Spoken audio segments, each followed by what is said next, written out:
आज की हमारी चर्चा में आपका स्वागत है। आज हम एक सफर पर चलेंगे, 1 घंटे का एक ऐसा सफर जो कह सकते हैं कि पूरे पागलपन से शुरू होता है और एक गहरे सन्नाटे पर खत्म होता है। हम बात कर रहे हैं ओशो डायनामिक मेडिटेशन की। हमारे पास जो स्रोत है वो ओशो की किताब meditation the first and last freedom से है, और हमारा मिशन ये समझना है कि क्या वाकई शोर से शांति तक पहुंचा जा सकता है। ये ध्यान की विधि हमारी उस आम समझ से तो बिल्कुल अलग है जिसमें कहा जाता है कि बस आंखें बंद करो और चुपचाप बैठ जाओ। बिल्कुल। ये तो उस पूरी धारणा को ही एक तरह से पलट देती है। सूरत बताते हैं कि ओशो का मानना था कि आज के इंसान के लिए, जिसका दिमाग हजार चीजों में उलझा हुआ है, उसके लिए वो सदियों पुरानी शांत बैठने वाली तकनीकें वो काम नहीं करती। उनके ही शब्दों में, अब जेट युग है, अब ध्यान धीमा नहीं हो सकता, इसे गति पकड़नी होगी।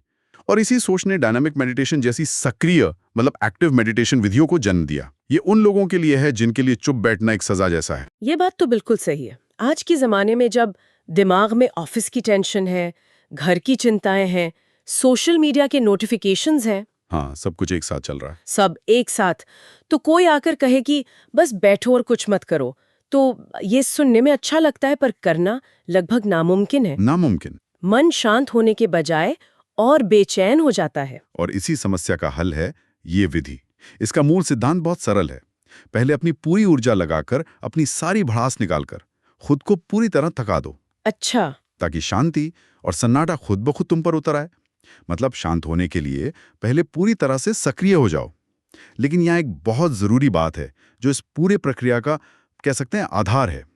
ध्यान का असली मतलब कुछ करना नहीं है, बल्कि सिर्फ होना है। एक साक्षी बनना। एक देखने वाला। 1 मिनट, साक्षी बनना, ये तो थोड़ा गहरा कॉन्सेप्ट लग रहा है। इसका मतलब क्या है? देखिए, स्रोत में एक बहुत अच्छी कहानी है। एक हसिदिक गुरु थे, बालशैम। वो एक महल के बाहर खड़े थे। एक पहरेदार ने आकर उनसे पूछा, तुम यहाँ क्या कर रहे हो, क्या देख रहे हो?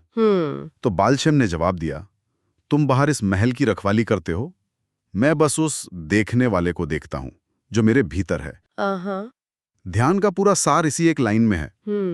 अपने ही अंदर मौजूद उस देखने वाले को देखना। आप जो भी कर रहे हैं, शरीर जो भी कर रहा है, मन जो भी सोच रहा है, आप बस उसे दूर खड़े होकर देख रहे हैं। अच्छा, तो मतलब असली खेल वो उछल कूद या चीखना चिल्लाना नहीं है, बल्कि उस इंसान को देखना है जो ये सब कर रहा है। आप तूफान भी हैं और उस तूफान को देखने वाला शांत आसमान भी।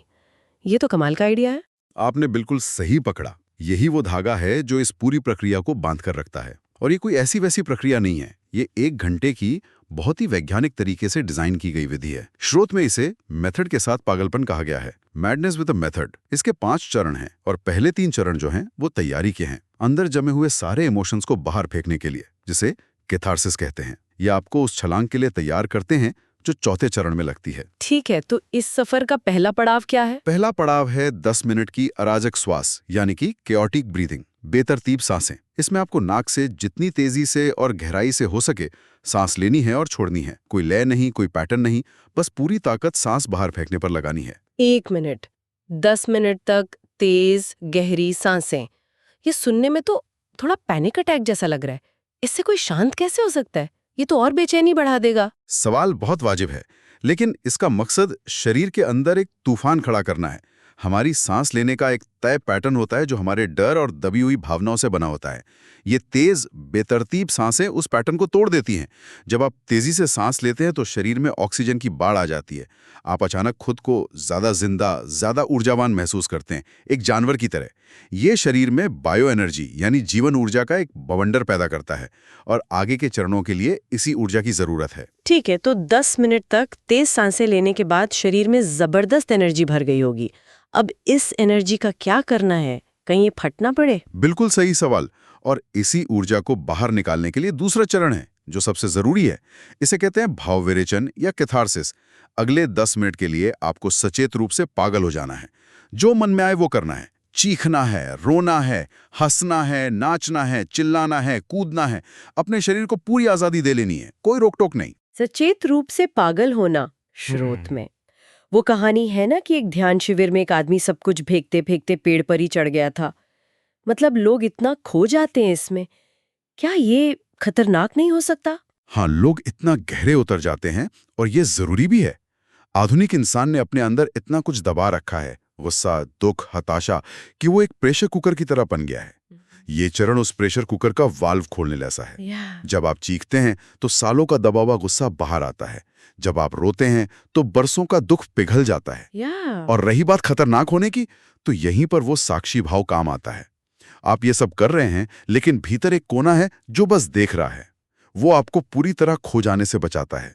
इस चरण के बाद इंसान अंदर से एकदम खाली और हल्का महसूस करता है, और ध्यान हमेशा खालीपन में ही उतरता है। लेकिन जब कोई इंसान पूरी तरह से पागल हो रहा हो, उस वक्त वो साक्षी या देखने वाला कैसे बना रह सकता है?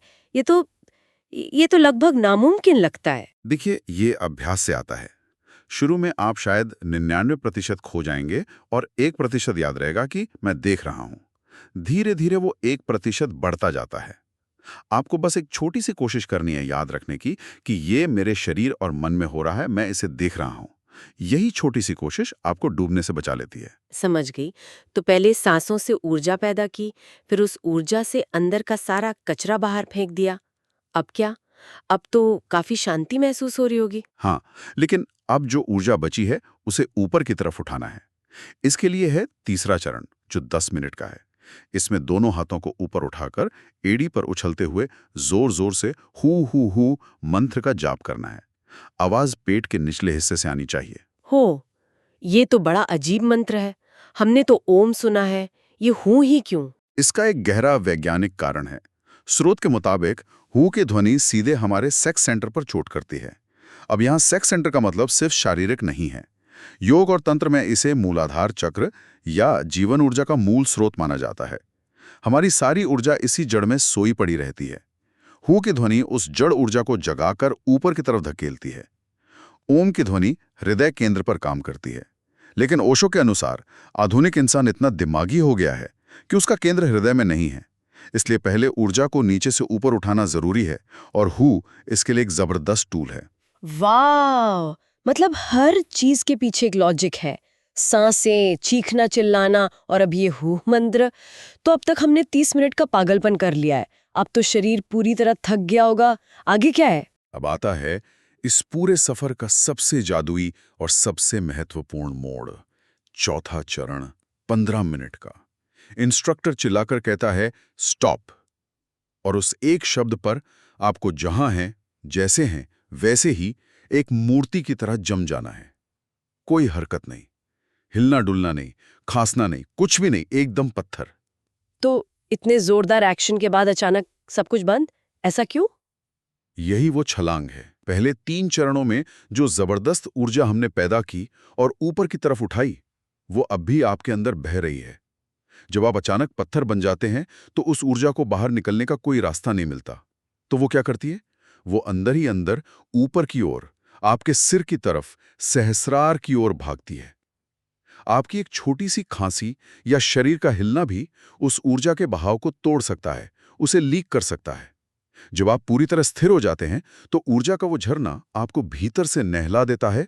और उस वक्त क्या महसूस होता है? उस वक्त गहरा सन्नाटा उतरता है। शरीर ऐसा महसूस होता है जैसे वो है ही नहीं। आप भारहीन हो गए, बस चेतना बचती है, जागरूकता। आप सिर्फ एक देखने वाले रह जाते हैं, साक्षी। यही ध्यान की अवस्था है। स्रोत में इसे तुरिया या चौथा कहा गया है। जागने, सपने देखने और गहरी नींद, इन तीनों अवस्थाओं से परे की अवस्था। यही वो शांति है जिसकी तलाश में हम इस शोर भरे रास्ते पर निकले थे। कमाल है। मतलब शोर का इस्तेमाल करके ही शोर से पार चले जाना। और फिर आखिरी चरण क्या है? 15 मिनट का उत्सव। जब शांति मिली गई तो फिर नाच गाना क्यों? क्योंकि वो जो शांति और आनंद का अनुभव हुआ है, उसे अपने साथ लेकर जाना है, उसे अपने जीवन का हिस्सा बनाना है। आखिरी 15 मिनट का उत्सव, संगीत पर नृत्य, उस अनुभव के प्रति एक धन्यवाद है, एक कृतज्ञता है। ये उस मौन को, उस ऊर्जा को अपने शरीर के हर हिस्से में समा लेने का तरीका है, ताकि जब आप अपनी रोजमर्रा की जिंदगी में वापस लौटें तो वो शांति, वो आनंद आपके साथ चले। तो इस पूरी प्रक्रिया में जो 1 घंटे तक चलती है, वो साक्षी भाव, वो देखने वाला बने रहने का आइडिया, वो सबसे अहम है। क्या आप इसे थोड़ा और समझा सकते हैं? ये बस एक दर्शक बने रहने से कैसे अलग है? बहुत अच्छा सवाल है। दर्शक या स्पेक्टेटर होने में एक तरह की उदासीनता होती है, एक दूरी होती है। जैसे आप सड़क पर कोई तमाशा देख रहे हैं, आपको उससे कोई लेना देना नहीं है। लेकिन साक्षी होने में आप पूरी तरह से शामिल होते हैं। आप पूरी तीव्रता से सांस ले रहे हैं, आप पूरी ताकत से चीख रहे हैं, लेकिन फिर भी भीतर एक कोना है जो अछूता है, जो बस देख रहा है, ठीक कमल के फूल की तरह। हाँ। वो कीचड़ में ही खिलता है, पानी में ही रहता है, लेकिन पानी की एक बूंद भी उसे छू नहीं पाती। साक्षी होना ऐसा ही है, जीवन के तूफान में पूरी तरह से उतरना और फिर भी उससे अछूता रहना। चौथे चरण में जब सब कुछ रुक जाता है तो सिर्फ यही कमल, यही साक्षी भाव बचता है। तो आज के इस गहरी पड़ताल का सार ये है कि डायनामिक मेडिटेशन चुपचाप बैठकर मन से लड़ने का तरीका नहीं है। ये तो पहले शरीर और मन में जमा हुए सारे कचरे को, सारी भड़ास को पूरी सक्रियता के साथ बाहर फेंकने का एक वैज्ञानिक तरीका है, ताकि अंदर सन्नाटे और शांति के लिए जगह बन सके। बिल्कुल। और ये याद रखना बहुत जरूरी है कि ये या कोई भी दूसरी ध्यान की विधि सिर्फ एक नाव की तरह है। स्रोत में बुद्ध की एक बहुत सुंदर कहानी है। कुछ भिक्षुओं ने नाव की मदद से नदी पार की। नदी पार करने के बाद वो उस नाव के प्रति इतने कृतज्ञ हो गए कि उसे अपने सिर पर उठाकर घूमने लगे।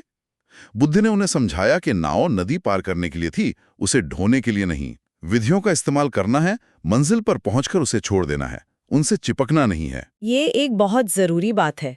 चलिए इस चर्चा को एक ऐसे विचार के साथ खत्म करते हैं जो हमारे सुनने वालों को सोचने पर मजबूर कर दे। स्रोत में एक जगह लिखा है कि सुख उथला होता है, जबकि दुख में बड़ी गहराई होती है। अगर कोई इंसान अपने दुख का भी आनंद लेने में सक्षम हो जाए तो वो सुख और दुख दोनों से पार चला जाता है, वो साक्षी बन जाता है। हाँ, और सोचने के लिए ये एक कमाल का विचार है। क्या ये मुमकिन है कि हम जीवन के दुखद पलों को सिर्फ सहे नहीं, बल्कि उनकी गहराई को एक अनूठे अनुभव की तरह महसूस करें? हर कोई सुख में तो मुस्कुराता है, पर क्या हम दुख की खामोशी, उसकी गहराई की सुंदरता को भी देख सकते हैं? शायद उस दुख को भी देखने की क्षमता विकसित करना ही साक्षी होने का अगला कदम हो।